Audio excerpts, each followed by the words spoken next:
Assalamualaikum dan salam sejahtera. Anda bersama saya Afizal Zaman bertemankan rakan setugas Hafizi Rosli. Anda bersama kami dalam program Awal Pagi segmen Realiti Rakyat. Baiklah, penularan wabak COVID-19 tidak akan melemahkan kita jika kita sama-sama menghadapinya. Dan anda tidak bersorangan dalam menghadapi waktu yang getir ini.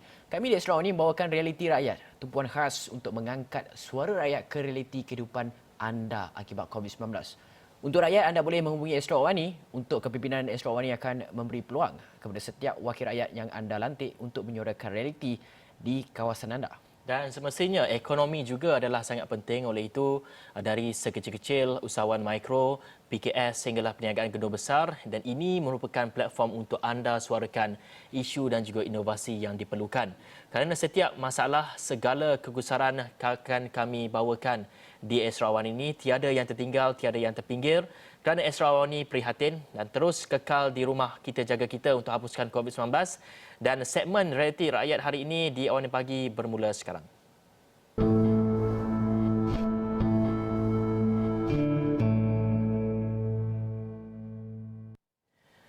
Baik, bercakap mengenai Perintah Kawalan Pergerakan, pelaksanaan Perintah Kawalan Pergerakan PKP ini sudah semestinya ramai yang terkesan dan kita dapat saksikan ada juga isi rumah yang hilang punca pendapatan dan juga mereka tidak mampu lagi untuk membeli barangan keperluan dan sebagainya.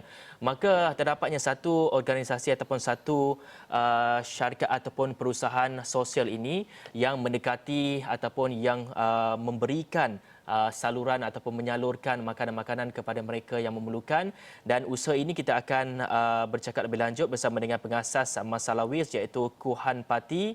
Selamat pagi Kuhan. Selamat pagi. Baik Kuhan, kalau kita tahu Masalawis ni satu perusahaan sosial yang mungkin boleh saya katakan tidak menjadikan fokus keuntungan semata-mata.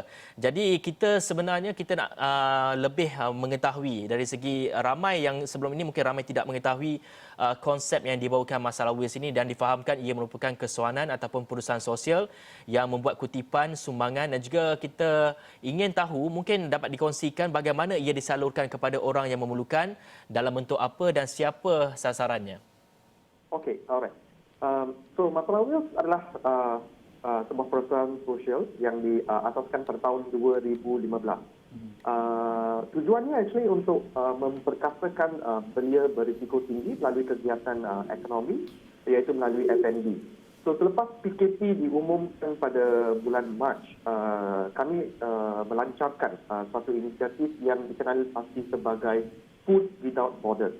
Now, Food Without Borders ni menggunakan sistem Pay Forward, suatu inovasi sosial yang menggunakan platform e-commerce atas talian. So sesiapa orang awam atau pihak swasta atau pihak kerajaan yang ingin menghulurkan bantuan kepada golongan yang memerlukan, mereka hanyalah perlu membuat pada laman sesawang payforward.masalawis.com. Selepas tu, apa yang kami buat ialah virtual meals atau yang berjaya dikumpulkan. Virtual meals ni akan dihantar kepada golongan yang memerlukan. So untuk Masalawis, golongan yang memerlukan ni dia ada banyak kategori. So kategori yang pertama ialah golongan isi rumah yang berpendapatan dalam kategori B40. Bagaimana kami mengenal pasti, kami buat kerjasama dengan pihak Jabatan Perdana Menteri, ITU, mengenal pasti isi rumah ni.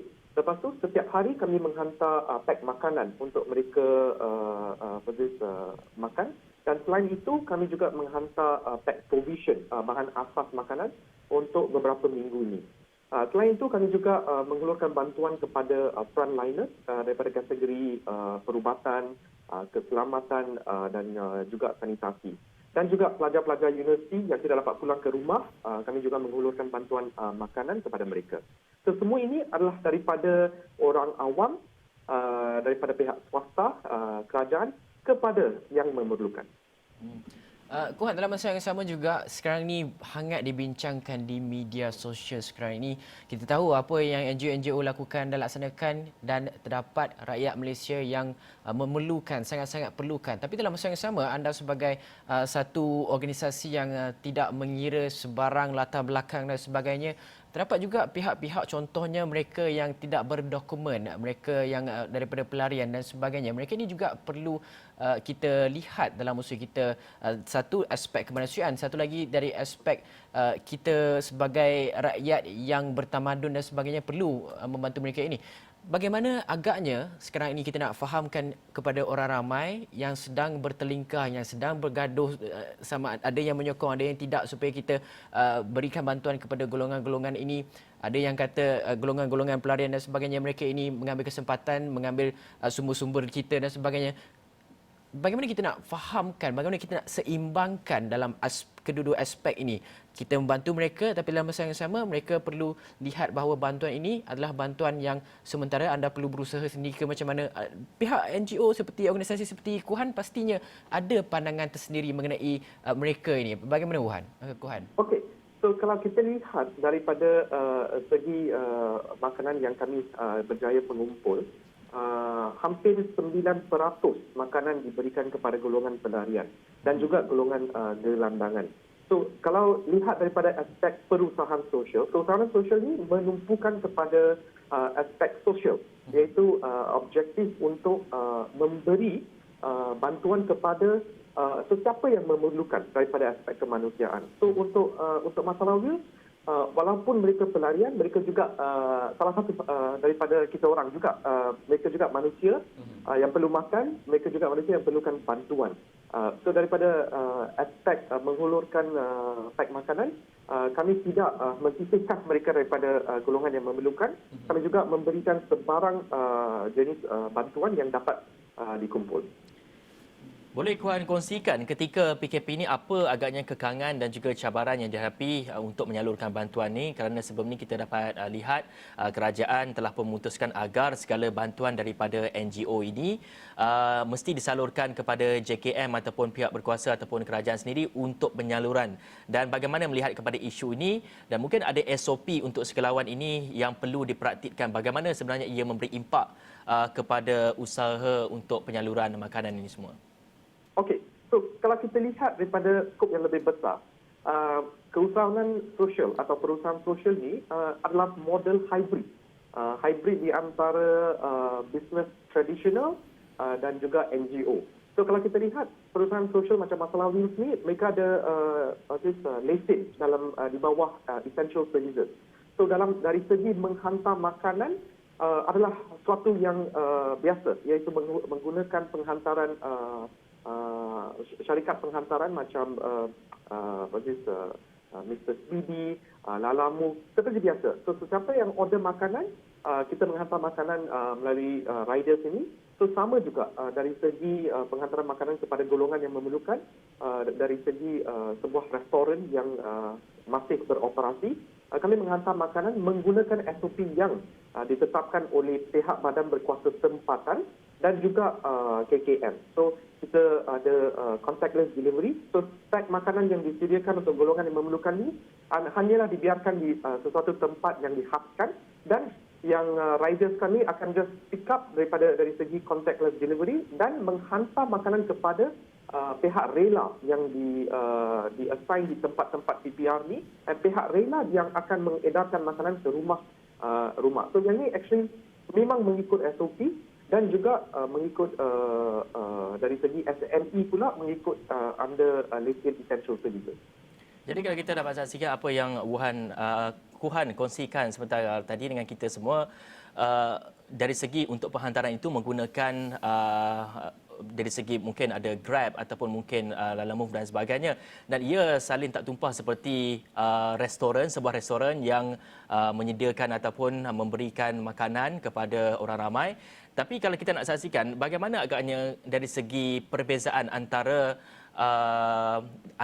Masalah Wheels ni dengan restoran-restoran lain, bagaimana agaknya kita nak membezakan ia adalah satu keusahawan sosial dan juga seperti perniagaan yang biasa? Okey, so kalau kita lihat dari segi restoran lain, tujuannya adalah untuk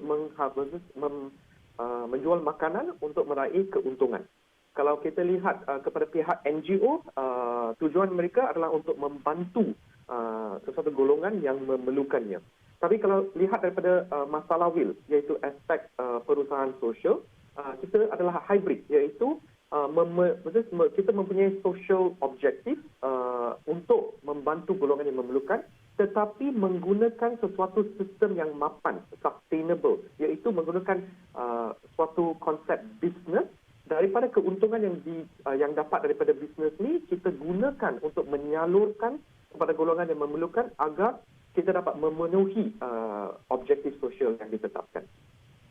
Kuhan, dalam masa yang sama juga kan, sekarang ni banyak sangat macam organisasi seperti Kuhan pengasas Masalah Wills, banyak sangat bantuan-bantuan yang disalurkan dan sebagainya. Tapi dalam masa yang sama juga ada individu yang sebelum ini tak pernah terima bantuan, tak pernah dapat makanan dan sebagainya. Ada individu segelintir daripada mereka ini yang mempersoalkan, hari ini dapat sekian saja. Hari ini dapat yang tak rasalah berbagai semua kan. So benda-benda seperti ini bagaimana organisasi seperti Masalah Wills tackle untuk memastikan bahawa nak dalam masa memberi bantuan, tapi dalam masa yang sama juga kita nak didik masyarakat supaya peradaban, supaya terima budaya-budaya ini, nilai-nilai murni baru develop dalam diri mereka bahawa okey, saya terima ini, tapi dalam masa yang sama ada lagi orang yang tak dapat langsung pun.